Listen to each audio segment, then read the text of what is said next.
लिखो आरंभिक अधिकारिता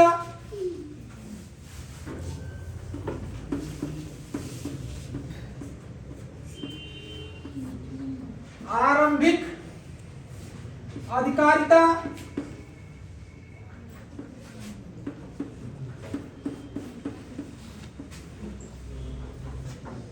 दूसरा लिखो दूसरा अपीली अधिकारिता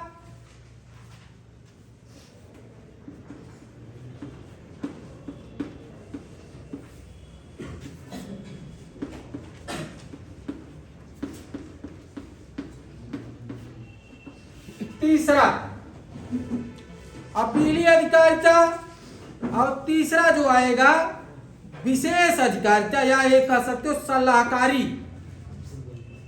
लिखो सलाहकारी अधिकारिता।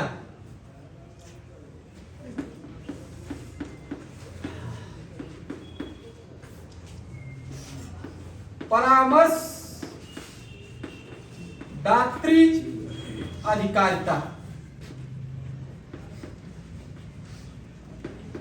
तीन प्रकार से अधिकारिता उच्चतम न्यायालय में है।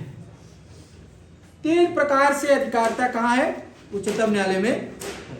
पहली अधिकारिता का जो व्याख्यायित है अनुच्छेद 131 में। अपीली अधिकारिता अनुच्छेद 132।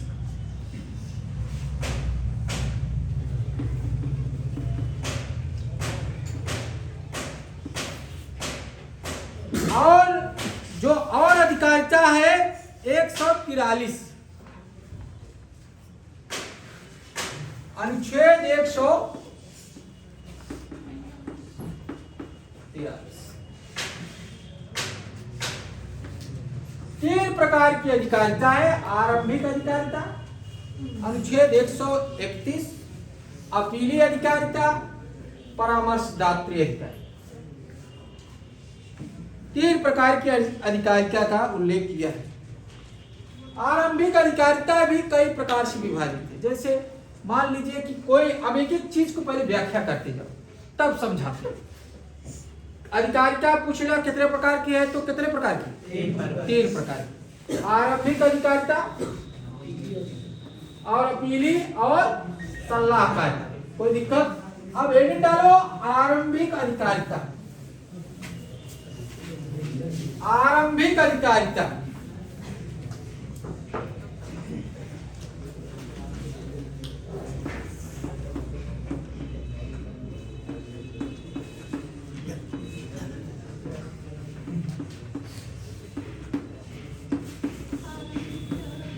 अनुच्छेद 131 डाल देना। अनुच्छेद 131 इसका प्रावधान अनुच्छेद 131 के इसका प्रावधान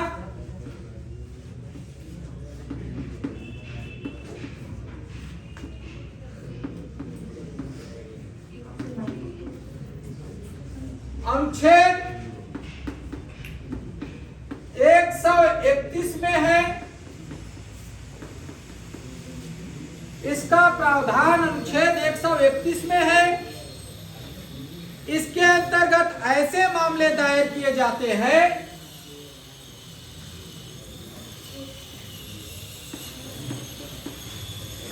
इसके अंतर्गत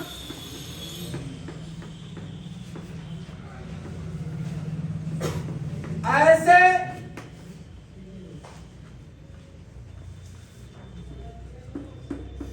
मामले दायर किए जाते हैं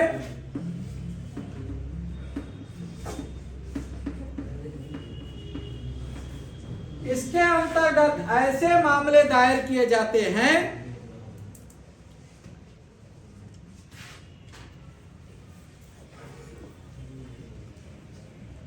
जिसकी सुनवाई अधिकार भारत के राज्य क्षेत्र जिसकी सुनवाई का अधिकार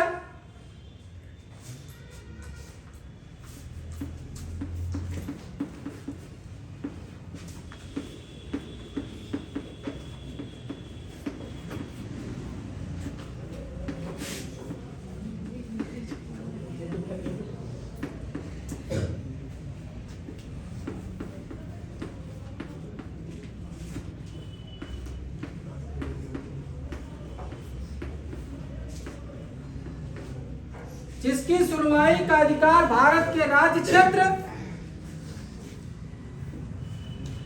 के अन्य किसी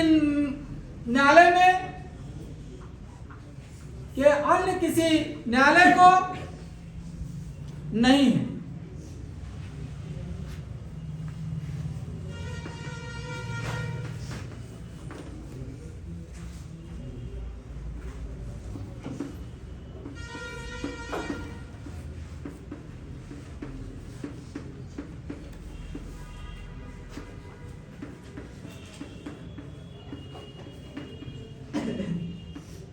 कि अन्य किसी न्यायालय को नहीं।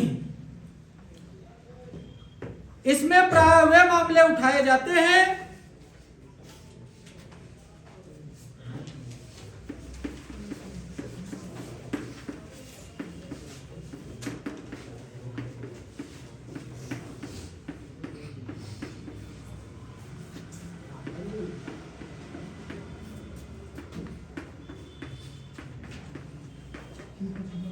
इसमें प्राय वो मामले उठाए जाते हैं जिसमें विधिक तथ्य संबंधी प्रश्न हो,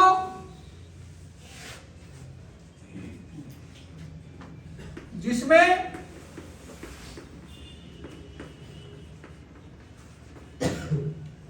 विधिक तथ्य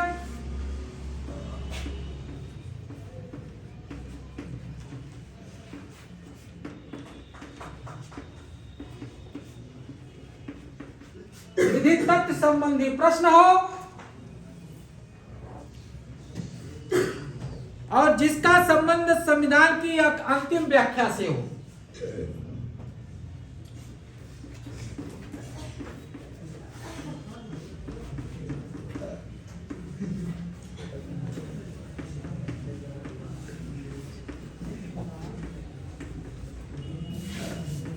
संविधान के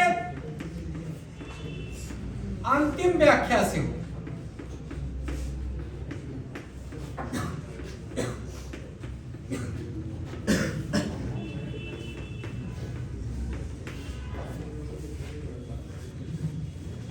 पहले लिख लो फिर समझाते हैं।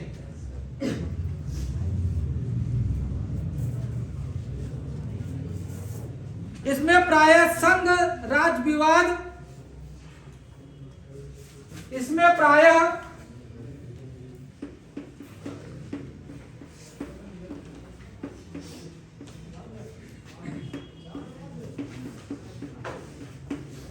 संघ राज्य विवाद,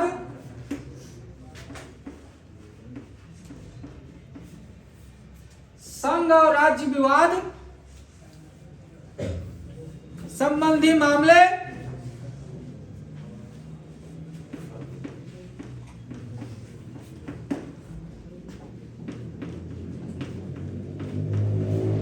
और मौलिक अधिकार संबंधित मामले आते हैं।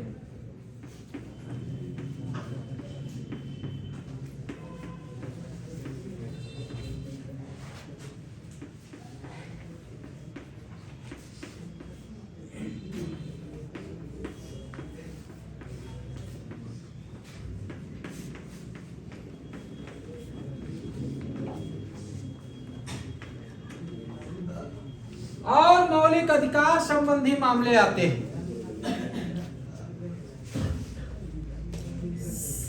संघ भी, अब देखो इसमें क्या है हम बता दें, अब इतना समझ लो आगे। जैसे बेटा क्या होता है, जैसे मान लीजिए राज्य और संघ के बीच में सीमा क्षेत्र का कोई विवाद, क्या चीज का, या किसी भी कानून के मामले में संघ और राज्य का विवाद, केंद्र और राज्य का विवाद। मैंने कहा कि समवर्ती सूची में भले ही राज्य और केंद्र दोनों कानून बनाते हैं, लेकिन मान्य किसका होगा, जब प्रभुत्व की बात आएगी तो किसका मान्य होगा, केंद्र। किसकी होगी, केंद्र। तो अगर दोनों की विवाद का मामला अगर हो गया किसी कारण से, क्षेत्र को लेकर, सीमा को लेकर, या किसी मौलिक अधिकार को लेकर कि नहीं ये मौलिक अधिकार है, ये मौलिक अधिकार नहीं, अगर इस तरह से कोई प्रश्न उठा केंद्र और राज्य के बीच में किसी प्रकार का विवाद हुआ, उसका देखभाल कौन करेगा? निपटारा कौन कराएगा? कौन कराएगा? सर्वोच्च न्यायालय कराएगा। वो दायर किसमें होगा? किसमें दायर होगा? उच्च न्यायालय में नहीं। कहाँ? सर्वोच्च न्यायालय। इसीलिए मौलिक अधिकार का रक्षक भी कहा जाता है इसको। क्या कहा जाता है? मौलिक अधिकारों का अभिभावक, रक्षक, संरक्षक भी कहा जाता। अब इसमें यह प्रारंभिक अधिकारिता है। अगर राज्य, संघ और राज्य के बीच किसी प्रकार का विवाद हो गया और मौलिक अधिकार संबंधित विवाद हो गया, ये सुप्रीम कोर्ट के अनुच्छेद 133 के तहत आरंभिक अधिकारिता। क्या है? या प्रारंभिक अधिकारिता।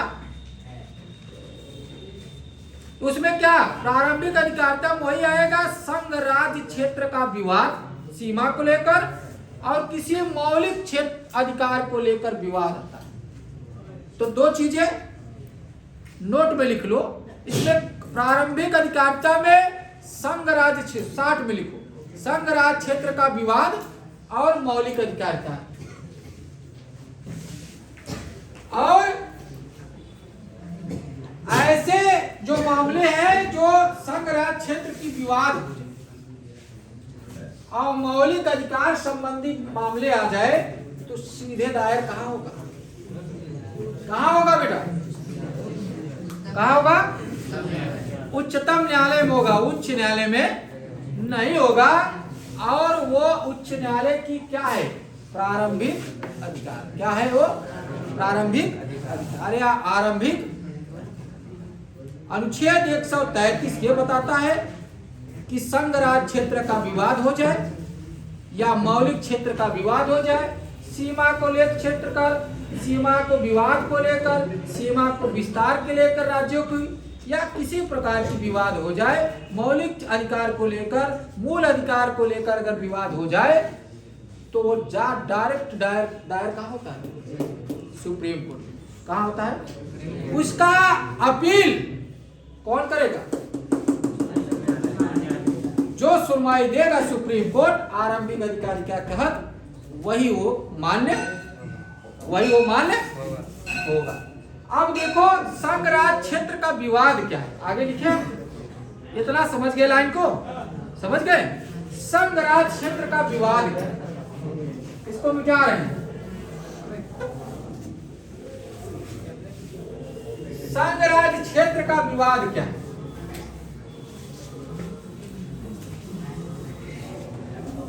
संघ राज्य आरंभिक अधिकार के तहत संघ राज्य क्षेत्र का विवाद क्या क्या है? लिखो। संघ राज्य क्षेत्र के अंतर्गत क्या मामले आते हैं? लिखो।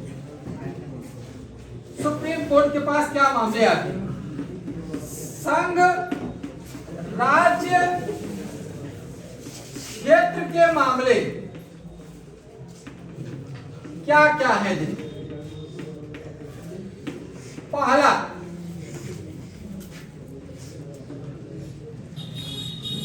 कौन कौन आरंभिक अधिकार के संघ क्षेत्र के मामले आ सकते हैं? लिखो। पहला, एक तरफ संघ सरकार हो,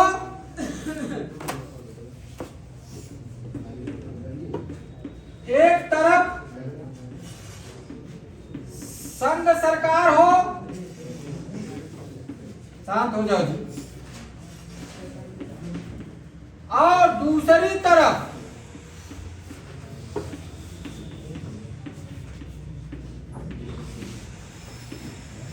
राज्य सरकार हो।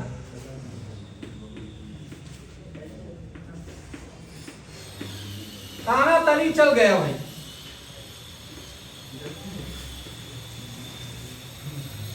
दूसरा, एक तरफ संघ सरकार,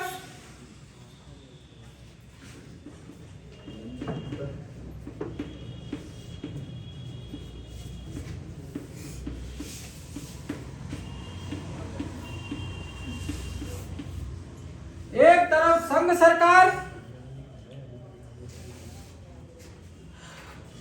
वह कुछ राज्य हो कुछ राज्य हो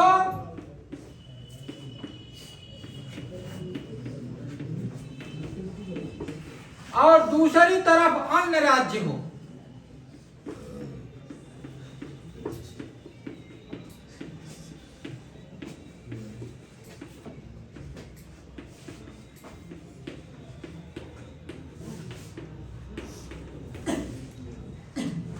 तीसरा, पहले लिख लो,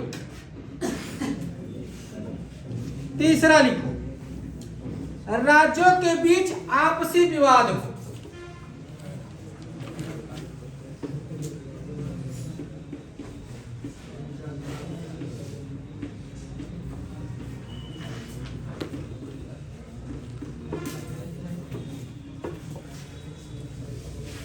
तुम्हारा हरा वाला बहुत देर से देख रहे हैं।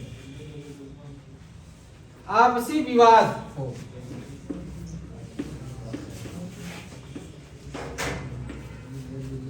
तुम्हारा मुंह नहीं चलना चाहिए, ठीक है।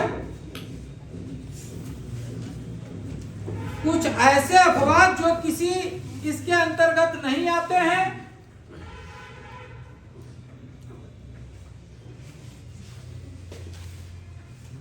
ठीक है। देखो क्या होता है, जैसे एक तरफ संघ सरकार हो गया, केंद्र हो गया, कौन हो गया, दूसरी तरफ राज्य होगा, किसी मामले में तानातनी हो गया, रसाकसी हो गई, सीमा के विवाद लेकर या किसी मौलिक अधिकार के लेकर या किसी अन्य बातों के लेकर विवाद हो गया, तो दायर अपनी प्रारंभिक अधिकार के तहत कहाँ दायर होगा, कहाँ दायर होगा, सुप्रीम कोर्ट। जो निर्णय सुप्रीम कोर्ट देगा वही सबको मानना पड़ेगा, वही सबको मानना पड़ेगा। दूसरी बातें, एक तरफ कुछ राज्य हो और एक तरफ कुछ सरकार, संघ सरकार, केंद्र सरकार, और एक तरफ कुछ राज्य उसके साथ में केंद्र सरकार, और एक तरफ दूसरा राज्य हो जो विवाद करता, उनकी सीमा के बीच में या किसी बात को लेकर विवाद हो गया, तब भी कहां दायर होगा, सुप्रीम कोर्ट में दायर। तीसरी बात है, जब राज्य, दो राज्यों के बीच में आपसी विवाद, जब दो राज्यों के बीच में आपसी विवाद, अरे पश्चिम बंगाल, झारखंड, उत्तर प्रदेश, बिहार, उत्तर प्रदेश, एमपी, उत्तर प्रदेश, उत्तराखंड, बिहार, झारखंड, बिहार, एमपी, इन सब का अगर सीमा की बात या किसी अन्य बातों के विवाद हो जाए तो दायर कहाँ होगा, तो जब राज्यों के बीच में आपसी विवाद होगा तब भी आरंभिक अधिकार अनुच्छेद 31 के तहत कहाँ, सुप्रीम कोर्ट सुनवाई करेगा। अब एक तरफ कुछ राज्य भी हो और केंद्र सरकार उसके साथ हो, और एक तरफ एक कुछ और अलग राज्य हो, उस मामले में विवाद हो गया, तब भी सुनवाई कहाँ होगा, सुप्रीम कोर्ट में। और या तो केंद्र और राज्य के बीच में, जैसे अभी केंद्र और राज्य के बीच में रसाकसी पश्चिम बंगाल और केंद्र के बीच में चलता रहता है ना। तो अगर ऐसी कोई मामला आ गया तो सुनवाई कहाँ होगा, उच्चतम न्यायालय में होगा, उच्च न्यायालय में नहीं होगा। जैसे अभी ममता बनर्जी कहें कि अभी हमारे जो है SIR हो रहा है, ये तो एकदम विपरीत है, जाकर कहाँ दायर करेंगे, केंद्र सरकार की जो है सरकार है इसलिए हमको दबाने की कोशिश करेंगी। तो ऐसे कोई विवाद होता है, मौलिक अधिकार का रहना होता है, तो कहाँ दायर होगा, उच्चतम न्यायालय में। वो किसके अंतर्गत आएगी, आरंभिक अधिकार की, आरंभिक अधिकारिता के तहत आएगी अनुच्छेद 31। अर्थात राज्यों के बीच विवाद, आपसी दो राज्यों के विवाद हो जाए या अन्य राज्यों के बीच विवाद हो जाए, राज्य और केंद्र के बीच विवाद हो जाए, कुछ राज्य और केंद्र एक साथ में रहे और कुछ राज्य अलग रहे, ऐसे अगर विवाद हो जाता है या मौलिक अधिकार के संबंध में, सीमा के क्षेत्र में या किसी अन्य क्षेत्र के लिए विवाद हो जाता है, उसकी सुनवाई कहाँ होती है, अनुच्छेद 131 के तहत कहाँ होती है, कहाँ होती है, सुप्रीम कोर्ट में। कहाँ होती है, एकदम क्लियर हो गया। आरंभिक अधिकार क्या है, कोई दिक्कत है, चले दूसरा अधिकार डालो। प्रश्न ऐसे पूछता है, एक तरफ कुछ राज्य है और एक तरफ जो है केंद्र है, और एक तरफ केंद्र और राज्य दोनों है, ऐसे मामले अगर आती है तो किसके अधिकार क्षेत्र में आता है? सुप्रीम कोर्ट के। किस अधिकार क्षेत्र में? प्रारंभिक अधिकार या आरंभिक अधिकारिता। क्या की है? अब ऐसे भी प्रश्न पूछ दिया कि मौलिक अधिकार की संबंधी राज्यों के बीच विवाद में कौन सा अधिकारिता है? कौन सा अधिकारिता है सुप्रीम कोर्ट का? आरंभिक अधिकारिता है। क्या है? आरंभिक अधिकारिता है। अब ऐसे भी प्रश्न पूछ दिया कि दो या दो से अधिक राज्यों के बीच में विवाद हो जाता है तो सुप्रीम कोर्ट की कौन सी अधिकारिता है? आरंभिक अधिकारिता। कौन है? आरंभिक अधिकारिता का प्रावधान किस अनुच्छेद में है? अनुच्छेद 131। आरंभिक अधिकारिता का सुनवाई कहाँ होती है? मौलिक दो राज्यों के बीच में मौलिक अधिकारों संबंधी विवाद हो जाए या संविधान के किसी अन्य मामले में विवाद हो जाए या मौलिक अधिकार संबंधी विवाद हो जाए तो वहां कहाँ सुनवाई होती है? सुप्रीम कोर्ट का सुनवाई होती है। वो किसके अंतर्गत है? कौन सा अधिकारिता के अंतर्गत आती है? आरंभिक। इसमें इस तरह से प्रश्न खूब पूछा है, खूब पूछा है। दूसरा लिखो, अपीली अधिकारिता।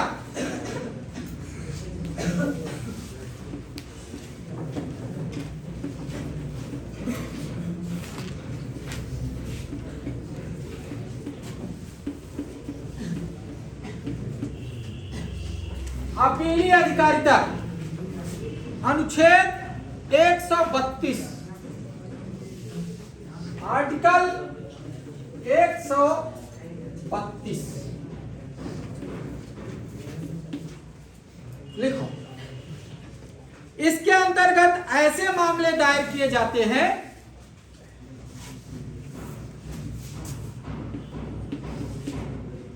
इसके अंतर्गत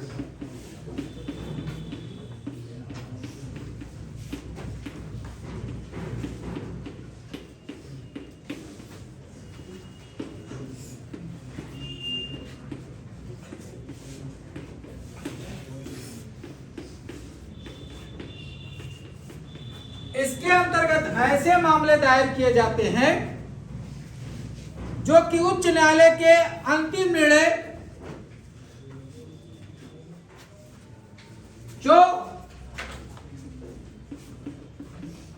उच्च न्यायालय हाई कोर्ट के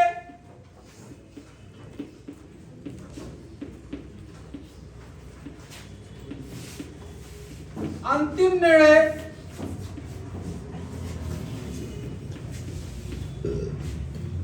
के विरुद्ध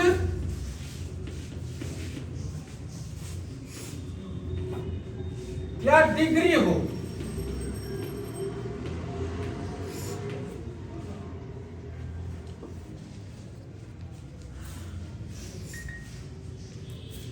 लेकिन वे मामले अपीली अधिकारिता के अंतर्गत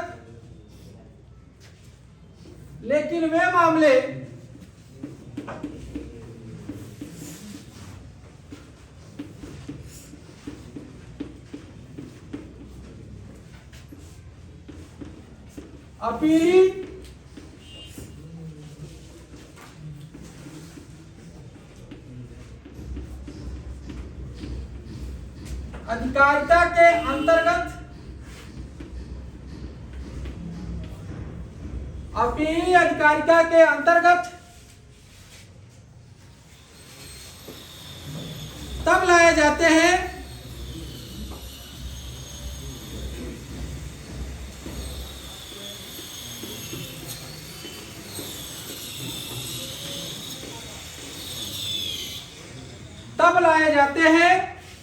जब अन्य न्यायालय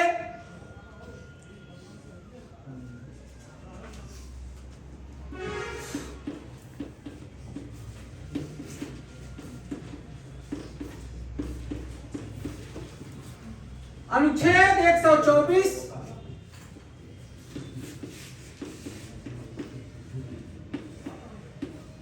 अन्य न्यायालय अनुच्छेद 124 का के अंतर्गत 134 का होगा 134 का के अंतर्गत 134 का के अंतर्गत या साबित कर दे, अंतर्गत यह साबित कर देता है कि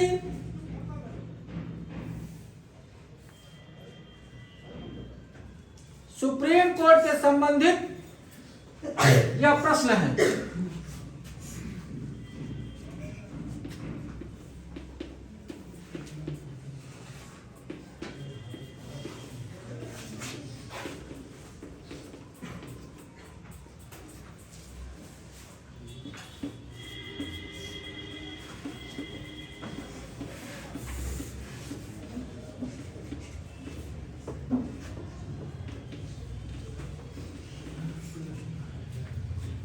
लिखो, जिसका निपटारा केवल सुप्रीम कोर्ट के द्वारा ही किया जाता है,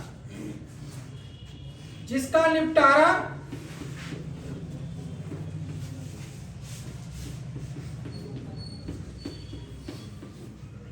केवल सुप्रीम कोर्ट के द्वारा ही किया जाएगा।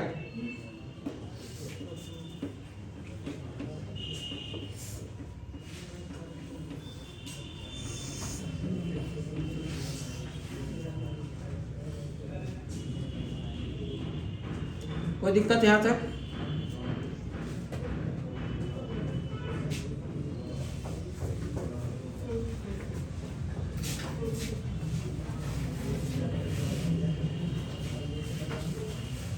कोई दिक्कत? चलो, जैसे संवैधानिक मामले पहला डालो, जैसे पहला हो गया संवैधानिक मामले, इसी में संवैधानिक मामले।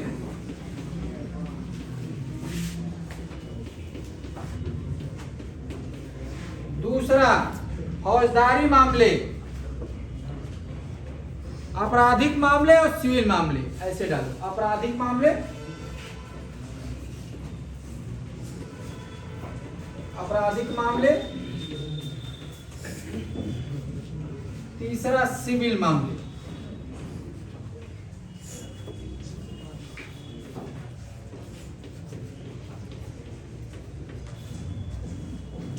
आपराधिक मामले, तीसरा सिविल मामले।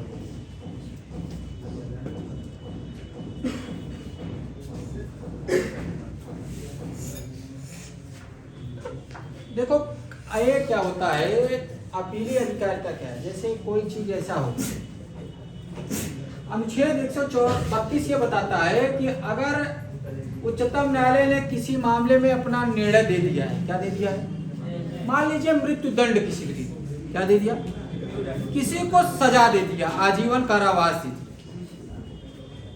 आजीवन कारावास दे दिया, किसी को सजा दे दिया, आपराधिक मामले में किसी को मृत्यु दंड दे दिया,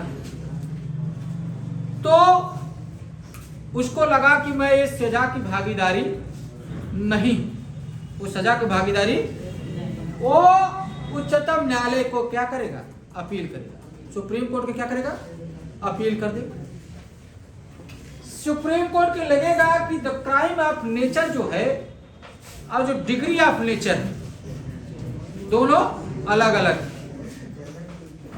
हाई कोर्ट की जो डिग्री ऑफ नेचर है और जो क्राइम ऑफ नेचर है, दोनों क्या है, अलग अलग। जिस मामले में इसको मृत्युदंड नहीं दिया जाना चाहिए, उसको दे दिया गया, तो अंतिम अपील कहां कर सकता है, तो कौन सुधार सकता है, सुप्रीम। तो ये अपीली मामला है। अगर ये लगता है कि हाई कोर्ट ने कुछ ऐसी काम कर दिया है जो हमारे नेचर ऑफ द क्राइम से मिलता जुलता नहीं है, हमको ज्यादा सजा मिल गया है, तो हम दायर कहाँ कर सकते हैं, सुप्रीम कोर्ट का। भले डिग्री हाई कोर्ट ने निर्णय अंतिम दे दिया है, लेकिन उसको सुप्रीम कोर्ट क्या कर सकती है, बदल सकती, क्या कर सकती है, बदल सकती है। कोई दिक्कत है यहाँ तक? जैसे तुम्हें को गए, हाई कोर्ट ने कहा कि तुम जो है अपराधी हो, तुमको सजा दे दिया, तो क्या ऐसे अपराधी को आप मान लो, अंतिम सांस तक तो लड़ोगे ना, तो अंतिम सांस कहाँ जाएगा, सुप्रीम कोर्ट। सुप्रीम कोर्ट ने भी अगर निर्णय दे दिया कि नहीं हाई कोर्ट ने सही माना है, तो उसके बाद अंतिम अपीली न्यायालय कहाँ होता है, राष्ट्रपति होता है। कहाँ होता है? राष्ट्रपति को क्षमादान शक्ति है। क्या है? क्षमादान शक्ति। चाहेगा तो लघुकरण कर सकता है, चाहेगा तो क्या कर सकता है? स्थिर रख सकता है, और चाहेगा तो बदल सकता है ना? ठीक। अब कुछ मामले हैं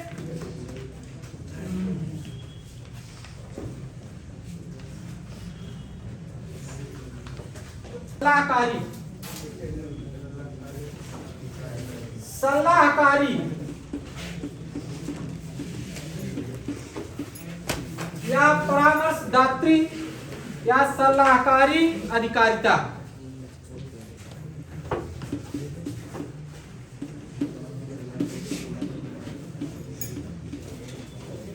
ये क्या? सलाहकारी अधिकारिता अनुच्छेद 143, अनुच्छेद 143, अनुच्छेद 143 लिखो। अनुच्छेद 143 के अनुसार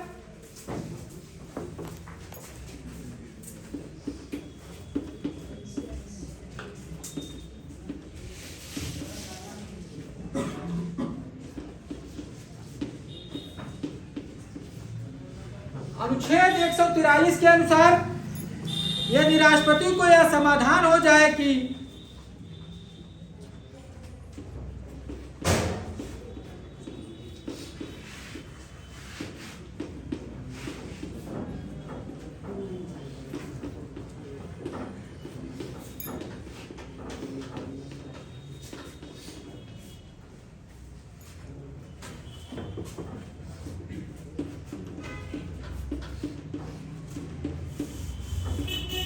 यदि राष्ट्रपति को यह समाधान हो जाए कि देश के समक्ष कोई ऐसी विधि,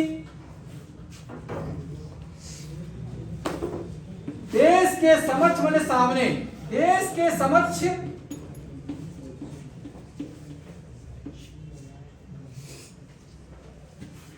कोई ऐसी विधि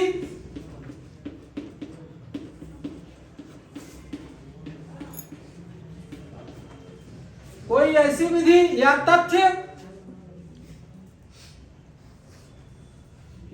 संबंधी प्रश्न उत्पन्न हो गया हो,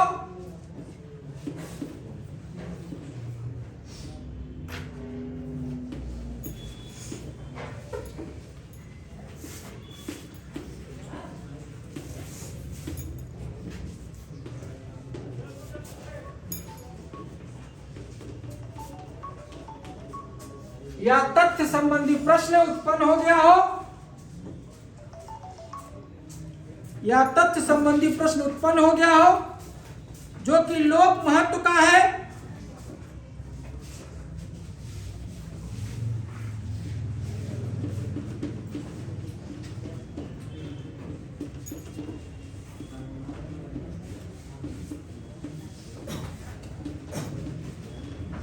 जो कि लोक महत्व का है,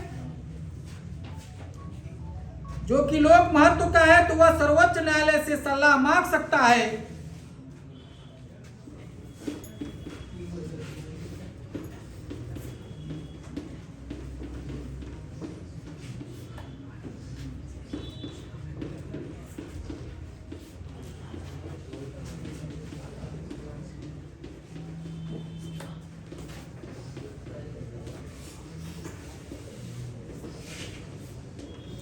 वह सर्वोच्च न्यायालय से सलाह मांग सकता है, न तो उच्च न्यायालय से सलाह के लिए बाध्य, सर्वोच्च न्यायालय सलाह देने के लिए बाध्य है,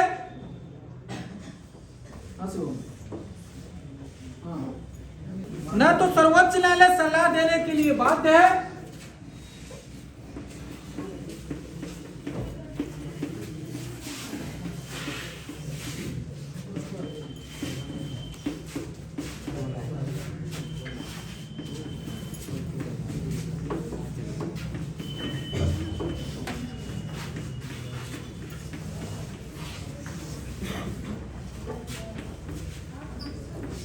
न तो सर्वोच्च न्यायालय सलाह देने के लिए बाध्य है, और न ही राष्ट्रपति सलाह दिए जाने पर मानने के लिए बाध्य है, और न ही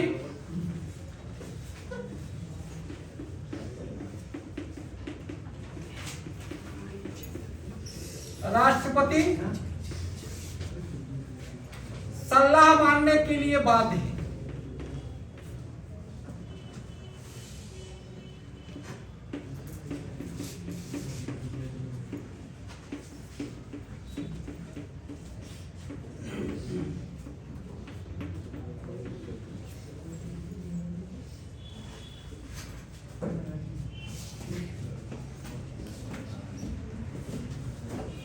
देखो बेटा क्या है, इसको समझ लो, बहुत गहराई से थोड़ा सा ध्यान। जैसे राष्ट्रपति को यह अनुच्छेद 143 में सलाहकारी अधिकारिता, सुप्रीम कोर्ट, इसको है सुप्रीम कोर्ट। राष्ट्रपति 141 के तहत ये जानकारी हो गया कि ये लोक महत्व का मामला है, पब्लिक की मामला है। सलाह किससे लेगा? सुप्रीम कोर्ट के न्यायाधीश से, मुख्य न्यायाधीश से लेगा। किससे लेगा? सुप्रीम कोर्ट से, मुख्य न्यायाधीश से लेगा। जैसे बाबरी मस्जिद की मामला हो गई,